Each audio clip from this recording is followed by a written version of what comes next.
Welcome to another episode of Cooking with Brad, brought to you by Boston College Dining Services. Today we'll be making Hillside cookies. Since Hillside's is closed, it looks like we'll have to make Hillside cookies at home. These are the ingredients. For the cookies, you will need 2/3 cup of butter, 1 cup of brown sugar, 2/3 cups of white sugar, 2 cups of flour, 2 whole eggs, these are large eggs, 2 cups of chocolate chips,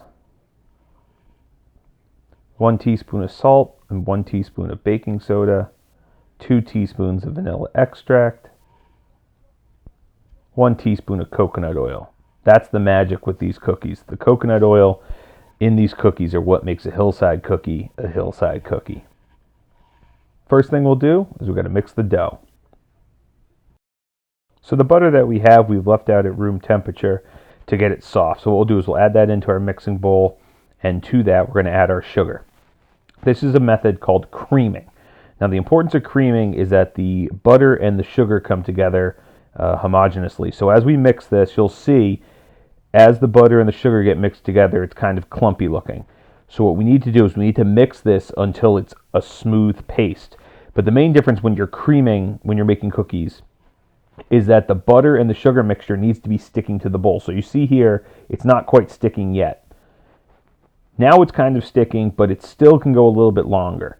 And as we see here, this is where the creaming really comes into effect here. The butter and the sugar are sticking to the bowl. This is where we can move on. So we add in our flour, our baking soda, and our salt. Then to that we'll add our vanilla extract, and we'll crack in our 2 eggs. If you've been tracking along what I've been adding, I haven't added the chocolate chips or the coconut oil yet. Those are going to come later. The first thing we want to do is we just want to combine this until it's a loose dough. Then once we get to this stage, this is where we'll add our chocolate chips. Once our chocolate chips are added through, we'll add our teaspoon of coconut oil and just mix that oil into the dough for just a moment. Once we get it all mixed up, you want to stop the mixer because you don't want to overwork it. At this point, we're ready to scoop our dough and bake it.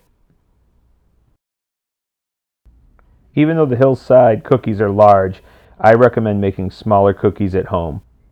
In the home oven, they're going to come out more consistent if they're small. So these are going to get baked at 350 degrees for 12 minutes. Do 6 minutes and then rotate them, and then 6 more minutes.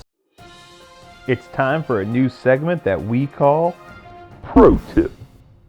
Instead of baking these cookies all at once, I suggest you bake half the batch and freeze the other half.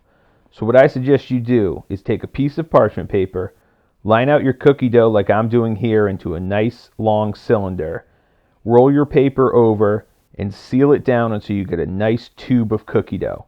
Then you pinch your ends and seal it with an elastic band. This way you can freeze the dough and pull it when you want to make more cookies. We all know cookies are best when they're fresh, and this allows you to bake them whenever you want. Once the cookies are done baking, you want to pull them out of the oven, let them sit on the counter and cool down. And now you've got Hillside cookies at home. Enjoy.